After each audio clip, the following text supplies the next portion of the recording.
In 1907, Anna Jarvis of Philadelphia started the campaign to honor mothers. 2 years after, her own mother died. Kaya isang bata ang nakaisip na dapat parangalan ang mga nanay once a year. In 1910, West Virginia became the first state to recognize mothers. A year later, nearly every state officially marked that day. And in 1914, President Woodrow Wilson officially proclaimed Mother's Day as a national holiday for the second Sunday of May. What a blessing that the first Mother's Day took place in a church. Now, I believe that motherhood is God's idea.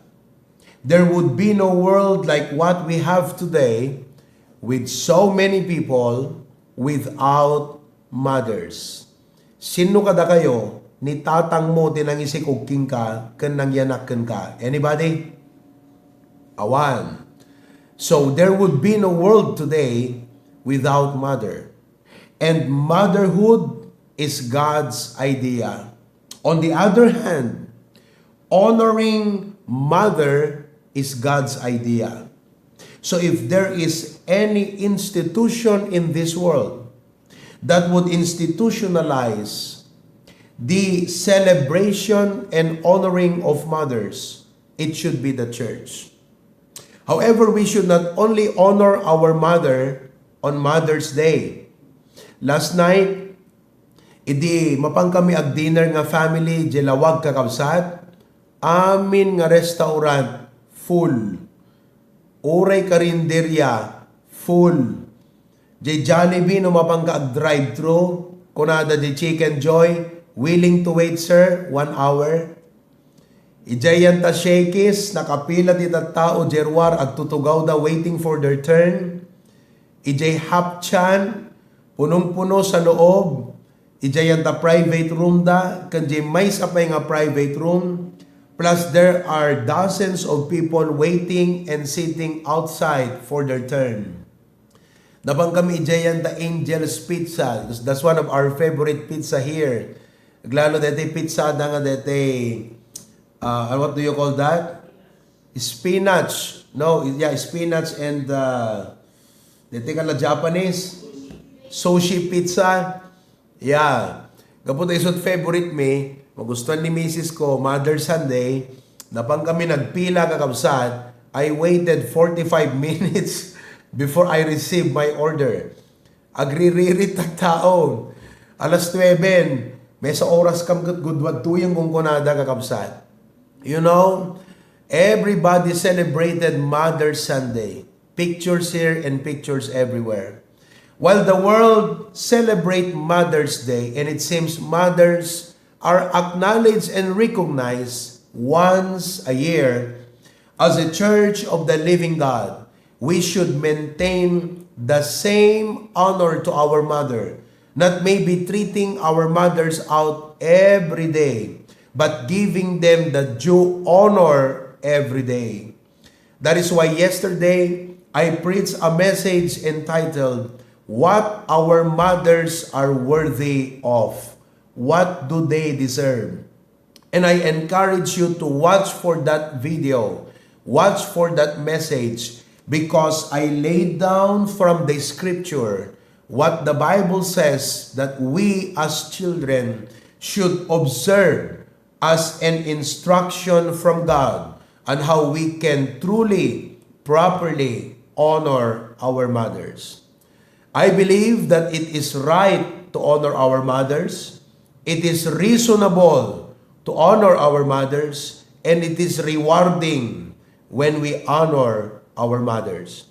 So iti dayti nga malem kakabsat, in the occasion of our Mother's Day, I would like to begin by saying, it is one thing to say that you love your mother, but it is another to honor and care for her.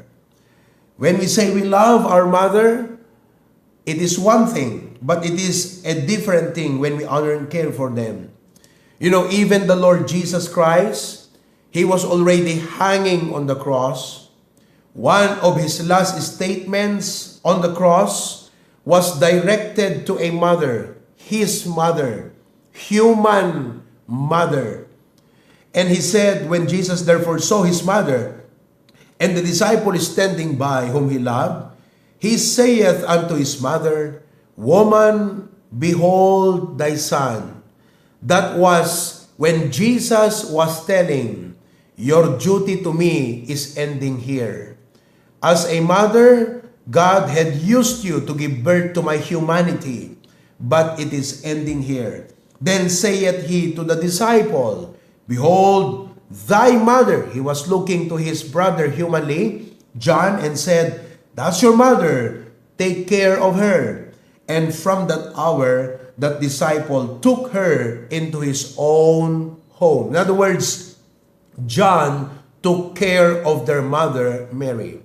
So even the Lord Jesus Christ on the cross, of the many things that Jesus could have addressed, He could address the issue of government, a word for the government.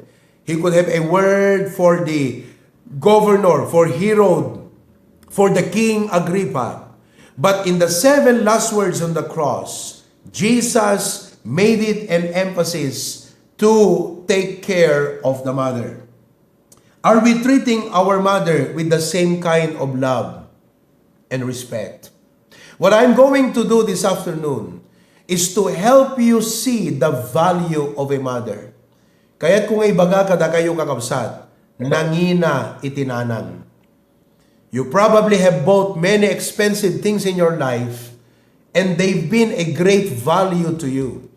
If you are going to look and search and buy for a mom, I would like for you to know, nangina.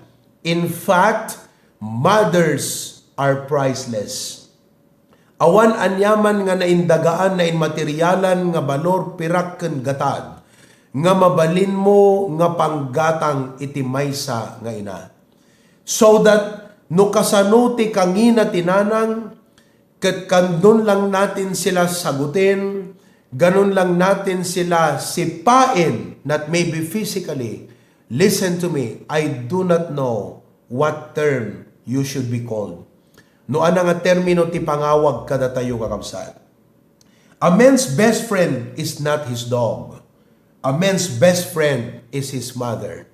Siya yung tunay nating kaibigan. Although our mom is more than a friend to us, she is our mother. But definitely, our mom is a friend to us. Pwede nang maging plastic ang lahat ng tao sa'yo, but your mom will never be plastic to you. The mother's love and care is always genuine, authentic, real, and true.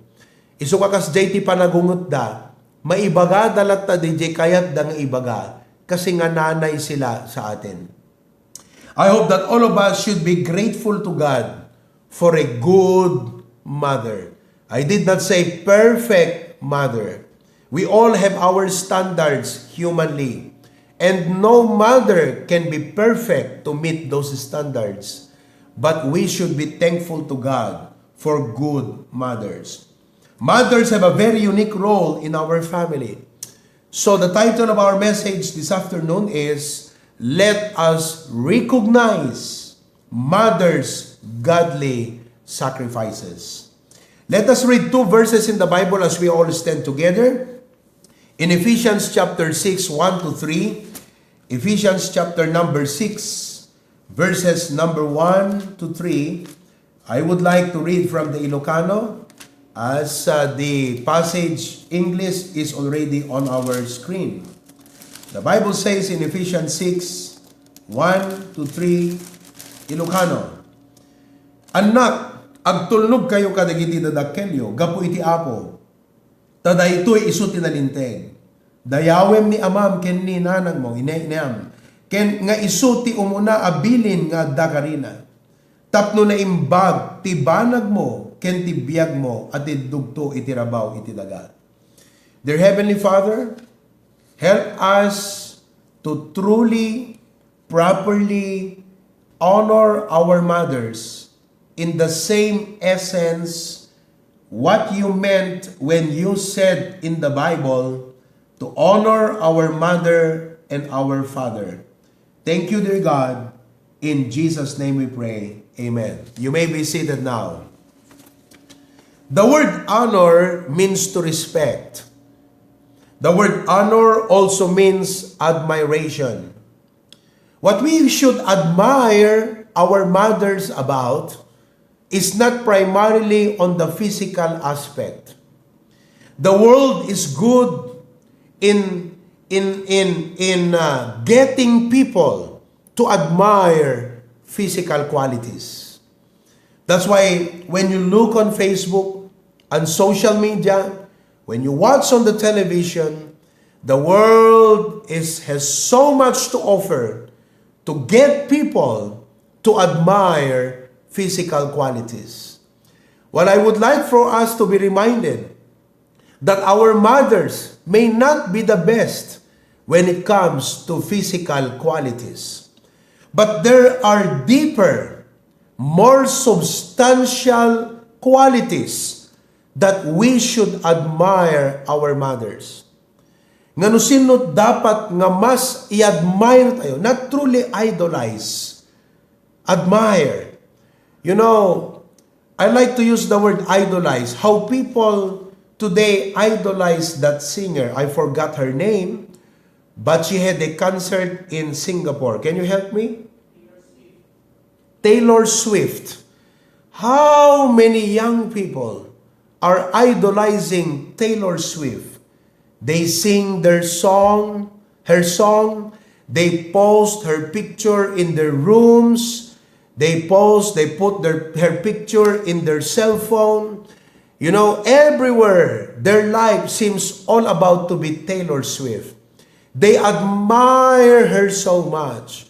They have elevated her into such value and appreciation. Kung tutuusin, ano ang nagawa ni Taylor Swift sa buhay mo?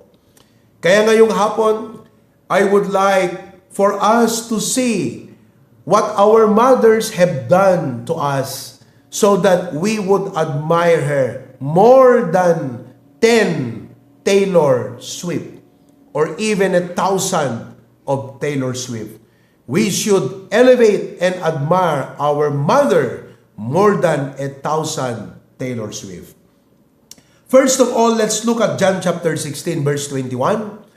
The Bible says in John chapter 16 verse 21, a woman, when she is in travail, hath sorrow, because her hour is come. But as soon as she delivered of the child, she remembereth no more the anguish for joy that a man is born into the world. Brothers and sisters, friends, young people, kids, children, you listen to me. Why you should admire and honor your mother more than 1,000 of Taylor Swift is because, first of all, a mother conceived. Isu itinangisikugken ka. For 9 months, she carried you in her womb. She endured the discomfort ng pagdadalang tao. Alam mo ba kung gaano kahirap magdala ng tao? Some mothers, you know, han nga narigatan ti panagsikog. At dadigitay sensitive nga nagsikog. Nga uray basit lang nga angot, nagbangsit ti panagangot na kakabsat. Di na kaya't ayaw niyang kahiga si mister niya dahil amoy kanal si mister niya. Ang hirap. Di ba? Maarte. Sabi natin maarte. Pero sensitive yung kanyang pag-conceive. But it did not end there. Your mother not only endured the discomfort of conceiving, but when the hour had come, idi agpasikalon kakabsat, di travail, the Bible says travail. The word travail, narigrigat pa, mas mahirap pa, kesa yung hirap na ginagawa ng isang farmer. The word is travail. Because of the travail, she had sorrow. Because her hour is come, the hour to give birth. Listen to me. Hanga ni Taylor Swift itinangsikal ken nang kargaken ka ken nang yanaken ka so that you admire her. Listen to me. The world is good in getting people to admire physical qualities that mothers become a shadow. Oh, today let us go back to the Word of God. When the Bible says to honor our mother, may we recognize the sacrifice that the mother had done for us so that we would respect, admire, and honor her. Amen? And for that reason, we ought to love and honor our mother. Awang kaita no awan isuna nga nang kargagan ka. You ask any mother no willing kakabsat nga iyanak na ka. There are many moms today who have experienced giving birth that they would tell you, I don't want to give birth anymore. Gaputirigat iti panaganak, di da kayaten ti agsikog.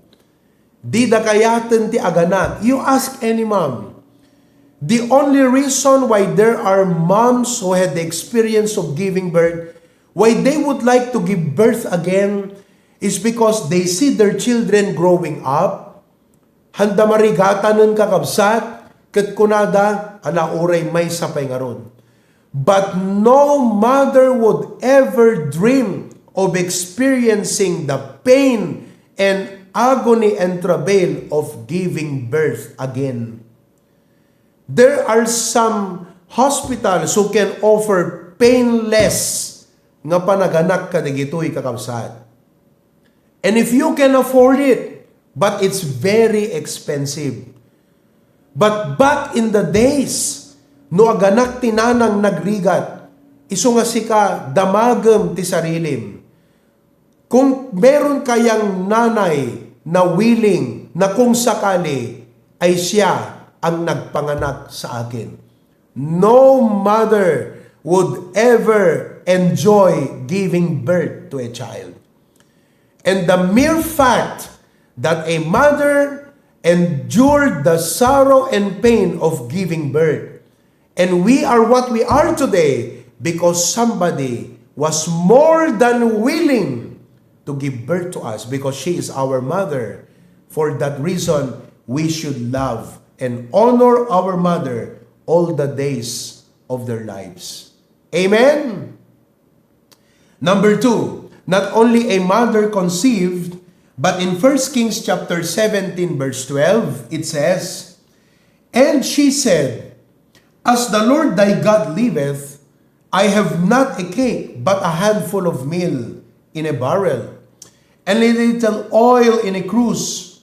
And behold, I am gathering 2 sticks, that I may go in and dress it for me and my son, that we may eat it and die. This is a mother. Last meal for her and her son. Elijah was asking for it. And he said, Sir, this is our last meal.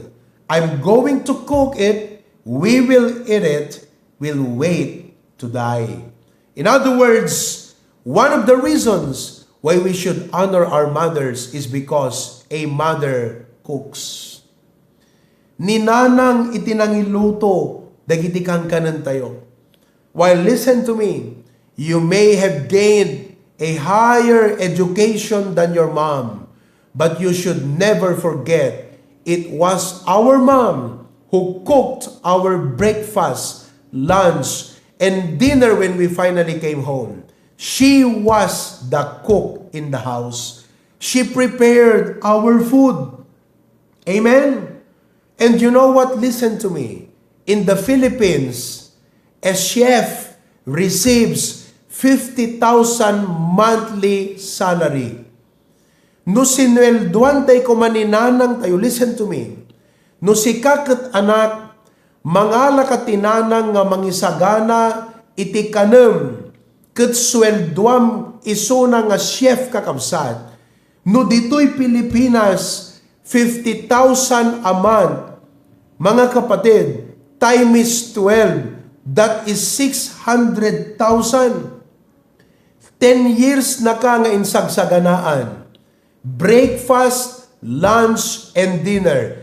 That is a total of 6 million pesos in 10 years. Kayam nga swelduan ni nanang mo ita? Samantalang numapang ka ag Jollibee, ag bayad ka. When you eat at the Max's restaurant, you pay.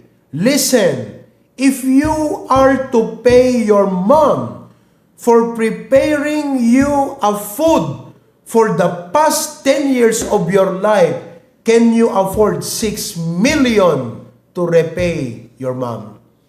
Sabihin na natin mga kapatid, na dahil kapamilya, 50% off. Pero kahit na, kaya mo bang ipunin ang 3 million na ibayad mo sa nanay mo? Now, definitely hindi pinababayaran ng nanay ang kanilang pagluto para sa atin. Pero ang punto rito, ganun-ganun lang ang gagawin mo sa kanya. That you take her for granted. I am putting a value to our mom so that you realize, hey, you better respect her. You did not pay her a salary when she cooked your meal for the first 10 years of your life. We should honor our mom. Amen. Our mother cooked and fed us. Our mother fed us with milk. Nanipot, hindi kakabsat, pinaggatas na tayo. Can you imagine? Nagdede ka kaninanang mo 10 times a day. No swelduam ti panang padede na kan kakabsat. The first year and 2 years of your life, 10 times na ka nga pinagdede. Overtime pa'y at agpatpatnag, magdamag. Bigla kang iiyak, padededehin ka ng nanay mo, overtime pay, doble sahod yun. Listen to me, we should really honor our mom. Hindi niya pinababayaran ang kanyang effort, but for us to just treat her like a shadow and treat Taylor Swift like a hero, what sense? I do not understand the sense of that. That's why I'm telling you, we should honor our mom more than 1,000 Taylor Swift who never conceived of you and who never cooked for your food, who only bewitch you. Inalilaw na ka lang kakabsat, tinalaing nga kantana, kanda dumapay nga panang limlimo na kakabsat. Are you listening now? Amen? She has labored much to prepare nutritious food and is responsible for our physical growth. Kitamman ta pam magim ita kakabsat. Kitamman ta salun at mo, hello. Your mom was responsible to prepare for your nutritious food. Oh, kung kunam agririri ka, itlog mata ka na yun idi. Kat di ka iso nga naglaing ka ita kakabsat at itlog, di kang kanam. Kunada di exam kam di elementary kami, no sirot na ala nagat itlog, namin sindana kunada. No. No itlog, tikang kanam na aktibo ta brain mo kakabsat. So look at yourself right now. You owe it to your mom's cooking. We owe our physical health and strength to our mother's cooking. Mansweldo ka man tinutritionismo kakabsat. Nga isuti mangisagana iti nutritious food mo. Tapno agbaling ka nga na salunat. Alaman, awan nanang mo. 1 year old ka, 2 years old ka, 5 years old, di ka kaya nga ilutuan, hindi mo kayang pagluto ang sarili mo. Humanap ka nga ng cook mo, humanap ka ng nutritionist mo sa buhay mo, para ikaw ay lumaki ng maayos. Ginawa ng nanay niya na walang sweldo. At hindi niya pinababalik sa'yo, kasi nga nanay siya. Pero again, the point is, for us to just put her like a shadow and treat her like a garbage or just like a rigis, mga kapatid. Our mother does not deserve that. Our mom is not worthy of that. What she is worthy of is our honor, love, gratitude, and respect. And all of the children say, Amen. Number 3, not only that, but in 1 Samuel chapter 2, verses 18 to 19, it says, But Samuel ministered before the Lord, being a child, girded with a linen ephod. Verse 19, Moreover, his mother made him a linen coat, and brought it to him from year to year, when she came up with her husband to offer the yearly sacrifice. You see, ang ginawa ni Hannah ay damit para kay Samuel. His mother made him a little coat. Number 3, a mother clothes. Ninanang kakabsat ti responsible. Iti panagbadbado tayo early on in our life. Our mother clothed us from infancy. Tibado te pelang idikat lampin. Da kami kakabsat, digidi ka edad ko. Da Ma'am Jen, da Brother Erwin, Preacher Glenn, digita. Lamping tay pelang idi kakabsat. Di ngamin. When itatan kat diaper. Jay diaper ita, uri mamitlong nga umisbuta ubing, mayat to pelang kakabsat. Ngam jay lamping, pag umihi na ang bata, kailangan palitan. Numano nga supot ti arena kakabsat. Nga nadait, nga pinagbalinda nga lamping tayo. Can you imagine that? How they nursed us? Hello? Midwife, mangsweldo ka man kakabsat. Sige man, sublianam. Balikan mo yung unang 2 taon ng buhay mo. Na ang nanay mo, kasama yung tatay mo, sila yung midwife mo. Ha? Sila yung nurse mo. Sila ang nag-alaga sa'yo. Come on. You try to look for a midwife. Sweldohan mo yan. Ti midwife siguro dito, agsweldo mo 10,000, aging gat 15,000. O ipamulatan nga 15,000. Time is 12, mano deta kakabsat, kwenta umon. O, time is 2 years, 3 years kakabsat. Agasam deta, bayadam. But again, hindi pinababayaran ng nanay natin yan kasi nga nanay. But again, to just treat her like a shadow, to just disregard her, to not recognize her value is not proper. Nangina tinanang kakabsat, isut paraluto mon, isut midwife mon, isupay tinangyanak, tattagakabsat, adda digijer arami danda nga, insemination, sumapol da iti nanang kakabsat nga, isu iti mangyanak ka DJ, kayat da nga anak da, bayadan da kakabsat, sige man, bayadan man ni nanang mo ti panangayanak na gan ka, ibagak ka da kayo, nangina tinanang. Hello? Iso nga, again, if we are only looking at the physical qualities, maybe our mom cannot pass the test. I mean, do they have the physical qualities like Taylor Swift or sino ba yung mga sikat na artista? Wala akong masyadong alam na marami. Yung mga luma lang ang alam ko, Vilma Santos, ha? Sharon Cuneta. Hindi kita lahat amu tayo, ayan. Oh, pero isipin nyo mga young people, how the world is deceiving you. Grabe ang pag-idolize mo sa mga artistang ito. Apa, isudat ng ilutogin ka? Isudat ng taripato di panagdakkel mo? Isudat ng yanakken ka? Hello?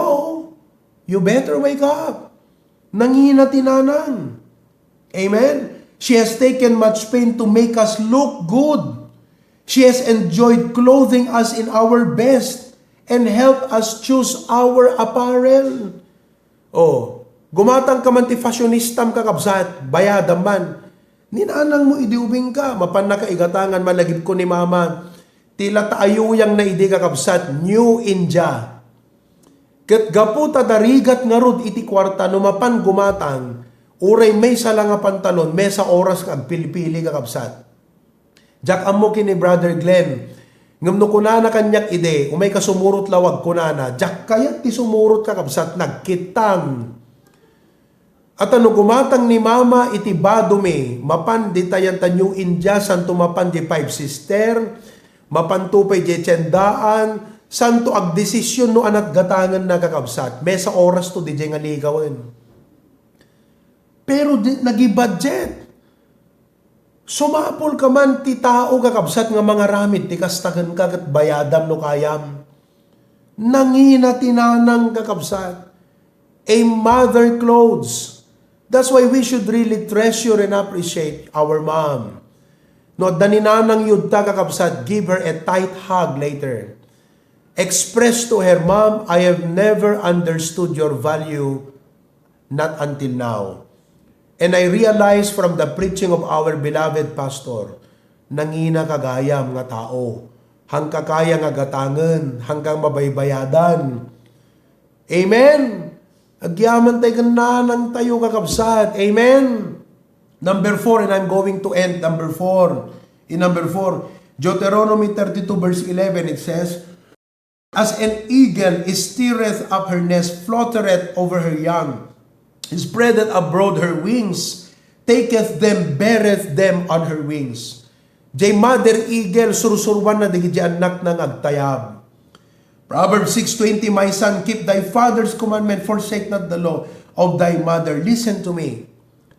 The first essential, fundamental, basic learnings of life, we all learned that from our mom.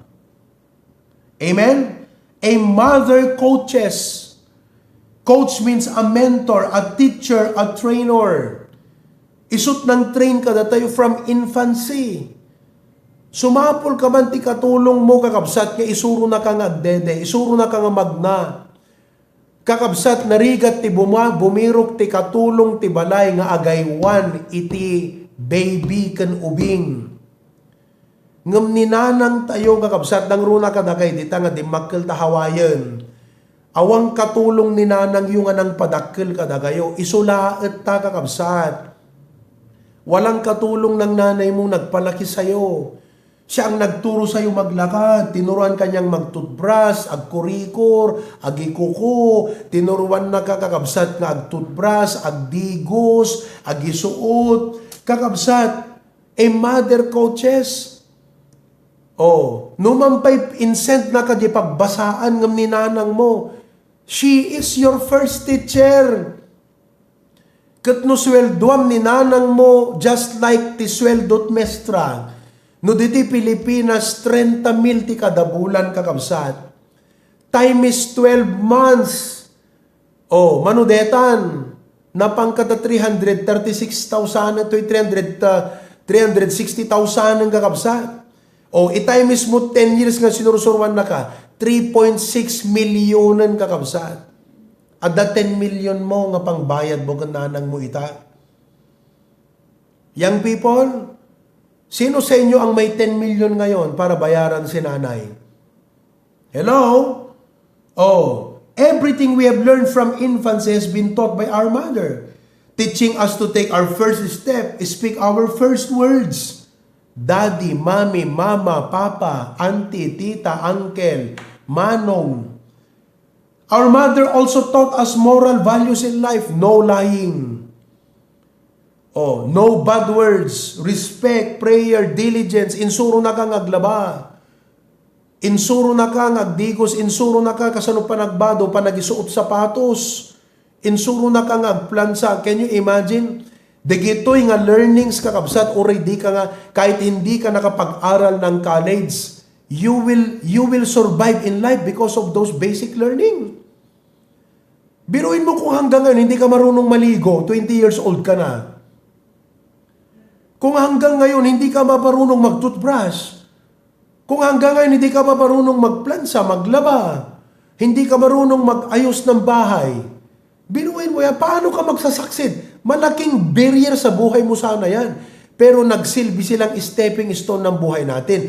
Pero bagamat stepping stone, Pangal, hamo dapat paipayatan. Kugkugtaran. Nawatan yung absat. I mean, do you have 10 million to actually pay your mom right now? That is why, listen, the least that we can do is to give them a gift. And if we cannot afford to give them a gift, while you can afford to buy yourself things, may librem ti friends mo, you cannot afford to buy your mom a gift. Samantalang halos nangingina pa yung 10 million pesos ti banor kumaninanang mo, no sweldo ti pagsasaritaan. Our mom deserves it. The least we can do is to give them a gift on a Mother's Day. And we need to teach our children. Datay nga tatang, sursurwan tayo, digiti anak tayo. You know, last Saturday, I went to buy my wife a simple gift, a jewelry. It's not very expensive, but to me, it's something. So in the presence and front of my children, I gave that gift to my wife and said, mahal ko, Happy Mother's Day. Tapos di Sabado, pumunta kami to the same jewelry store. And we asked Catherine, Kurt, we said, Catherine, you choose a gift for your mama old and for your mommy old. We'll buy them a gift for the Mother's Day. So binigyan namin si mama old nila ng regalo na jewelry, kwintas. At same thing, kwintas para sa mommy old. Why? Because we want these children to appreciate their mom old, that if they are blessed to have us as their parents, they owe that from our mothers. Hindi ako naging ganito kung hindi dahil kay mama. Hindi naging ganon ang kanilang mami kung hindi dahil sa mami ng kanilang mami. So they have to also learn to appreciate and give a high regard to the mama old and mommy old who took care of their daddy and mommy. If they owe their life from us, they ought to realize they owe it from their grandparents. Naintindihan po ninyo? That's why the church should be the first example in giving the proper regard to mothers. Not that we treat them like gods, but it's about time that the worldly viewpoint of mother na para bagang pang Mother's Sunday, sige dyan, picture dito, picture dyan. Pagkatapos nun, wala na. Ano ang mothers natin? Pang Facebook lang? Pang post lang? Pang iparayag lang kakabsat? Na sana hindi po ganun. Kundi araw-araw, ipakita ng church na i-honor ang mga nanay, mga kapatid. There is no perfect mom. But we should obey what God said. Honor thy mother. It is right to honor mother. It is reasonable. Nakita yung nagginagayang tinanang. And it is rewarding. The Bible says that it may be well with thee and that thou mayest live long on the earth. Kids, na kayo nga anak, dita church, dita Hawaii, ipakita yo, iti panagayat yo kininanang. Uri kat katawaan na kayo, dagiti classmate yo, tuno ag graduation kayo, urihan na yung bagata mestrayo, ayabam ni nanang mo, isot ka duwam ng march ije entablado to receive your award. Don't just go and march alone sa entablado. Kasama mo dapat si mama mo. She should also be acknowledged, honored, and recognized because of her sacrifices so that you were able to finish your school. Amen? And if that is true in the church, and it will happen in our country, listen to me, we can make a significant difference for Jesus Christ. Happy Mother's Day sa inyong mga nanay, sa inyong mga wives, kahit wala pa kayong anak, kayo ay nanay sa church. Happy Mother's Day sa inyong lahat.